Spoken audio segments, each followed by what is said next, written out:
철학 42번째 시간 자크 라캉 그의 상상계, 상징계, 실제계 개념과 욕망 이론에 대해 살펴보도록 하겠습니다. 자크 라캉은 프랑스의 대표적인 정신분석학자이자 철학자입니다. 1901년부터 1981년까지 살았죠. 라캉에 대한 평가를 보자면 프로이트의 사상을 계승한 것으로 알려져 있습니다. 그를 별로 좋아하지 않아 라캉의 저작은 그의 강의를 녹취해서 정리한 것으로 나와 있죠. 그가 그를 염두하고 쓴 책이 에클이라는 책인데 아주 어렵다고 소문나 있습니다. 라캉이 일부러 어렵게 지었다고 알려져 있죠. 그만큼 어렵고 난해한 학자로 평가됩니다. 이후 라캉의 사상은 알티세르, 지식 등에 의해 주목을 받게 됩니다. 라캉의 생애를 보자면 그는 프랑스 파리에서 출생했습니다.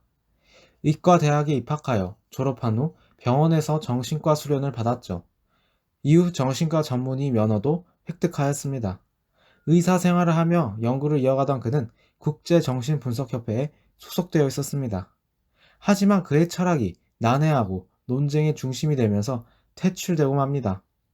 이후 스스로가 프랑스 정신분석학회를 창설하였죠. 자신이 새로운 바람을 일으키고 큰 업적을 남기게 됩니다. 라캉은 정신분석학을 통해 세 가지의 차원을 구분합니다. 마치 프로이트가 이드, 자아, 초자아로 구분했던 것처럼 말이죠. 인간의 정신에는 상상계, 상징계, 실제계가 있다고 보았습니다. 먼저 상상계는 자아가 형성되지 않은 단계로 왜곡되어 있기에 현실을 제대로 인식하지 못하는 상상적 관계를 말합니다. 여기서 그는 자아가 타자에 의해 형성된다고 보았습니다. 이를 거울 단계 이론을 통해 설명하게 되죠. 먼저 아이는 신체를 절단된 형태로 이해합니다. 자신의 시선으로 보는 팔, 다리는 자신의 것이 아니라 절단, 분리된 것으로 인식한다는 것입니다. 하지만 아이는 거울을 통해 나 자신과 타인을 바라보면서 그것이 곧 자신이라는 것을 인식하게 되죠. 거울은 나 자신을 그대로 따라하며 거울 뒤에는 아무것도 없기에 나 자신을 비추는 형태입니다. 이 또한 제대로 된 자신의 모습을 보는 것이 아닙니다. 아이는 거울을 통해 자신을 인식하면서 자기 동일성을 가지게 되죠. 하지만 이는 타인의 모습을 통해 자신의 모습을 알게 되는 것입니다. 이러한 아이는 이자의 관계에 놓여 있습니다. 자신과 기타 등등으로 다른 것들을 자신으로 인식하며 상상하죠. 자신의 엄마 또한 마찬가지입니다. 이것이 자기 자신을 애착하게 되는 나르시즘의 원인이 되기도 합니다. 모든 것을 자기 자신에 속하는 것으로 생각하기 때문이죠. 그리고 자기 자신만을 바라보면서 애착하게 되는 것입니다. 이자 관계를 상상계라고 하는 것입니다. 자기 동일성을 유지하는 순간을 의미하는 것이죠. 여기서 벗어나지 못하면 아이와 같은 어른이 된다고 합니다. 자신이 세계의 주인인 것처럼 행동하고 모든 것을 소유하려고 하기 때문이죠. 하지만 이러한 상상계는 성장하면서 어긋나기 마련입니다.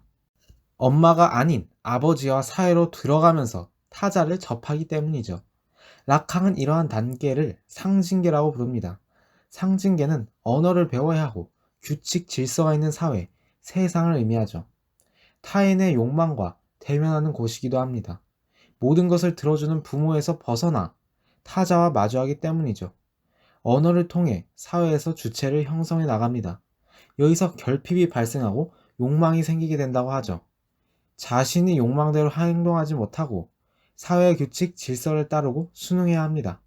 여기서 중요한 것이 바로 언어입니다. 더 나아가 무의식은 언어로 구조화되어 있다고 합니다. 언어를 통해 우리의 의식을 형성하고 언어를 사용하면서 무의식적으로 사용하게 된다는 것이죠.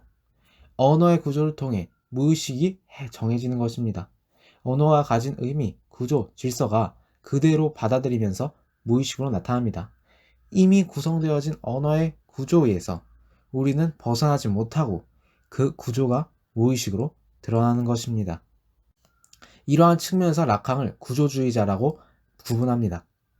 인간은 언어의 질서를 통해 형성되는 것입니다. 누군가의 자식, 부모, 직업 등으로 엄표되죠. 엄표하는 주체는 스스로 생각하는 자신의 주체이지만 엄표된 주체는 다른 사람들이 불러주는 주체이기에 다를 수밖에 없습니다. 이를 우리는 의식하지 못하고 무의식적으로 순응하면서 살아가게 되죠. 이러한 틈에서 락항은 도덕이 생겨난다고 보았습니다. 자아를 억압하면서 질서를 유지하기 위해 도덕이 나타나기 때문이죠. 마지막으로 실제계를 말합니다. 상징계 내부의 빈 곳 자체를 말하죠. 상징계를 촉발시키는 출발적이기도 합니다. 언어 행위와 언어 체계 밖에 머물러 있는 영역이죠.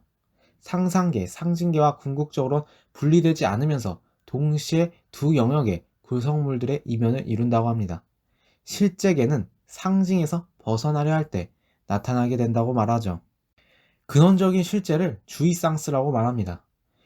그 원초적인 욕망으로 나와 다른 모든 것을 합일시켜버리는 희열을 의미하죠.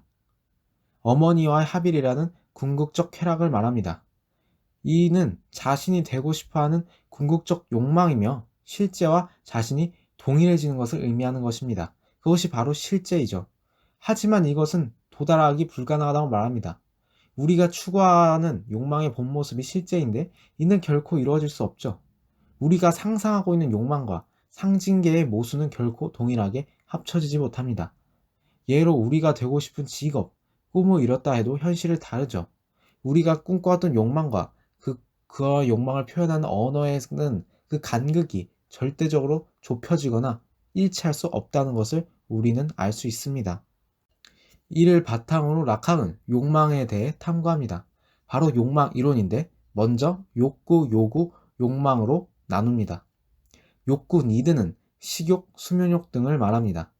요구 디맨드는 배고프다, 자고 싶다 등을 말하는데 이러한 것들은 충족되죠. 반대로 디자이어는 결핍으로 나타나는 충족되지 않는 요구입니다. 욕망은 계속 변화하기에 절대로 채워지지 않죠. 또한 환상에 빠져 제대로 된 욕망을 추구하지 못합니다. 자신이 추구하는 욕망이 진짜 욕망이라는 환상으로 말이죠. 그는 정신분석의 다른 측면에라는 저서 중에서 나는 내가 생각하지 않는 곳에서 생각한다. 그러므로 나는 내가 생각하지 않는 곳에서 존재한다 라고 말합니다. 인간은 생각할 때 자신이 현재 있는 존재하는 곳을 생각하지 않습니다. 무엇을 할지 생각할 때 아직 하지 않은 상태로 존재하며 내가 생각하는 대로 나의 존재가 보이지 않을 수도 있습니다. 인간은 언어적 질서 내에서 생각한다고 말합니다.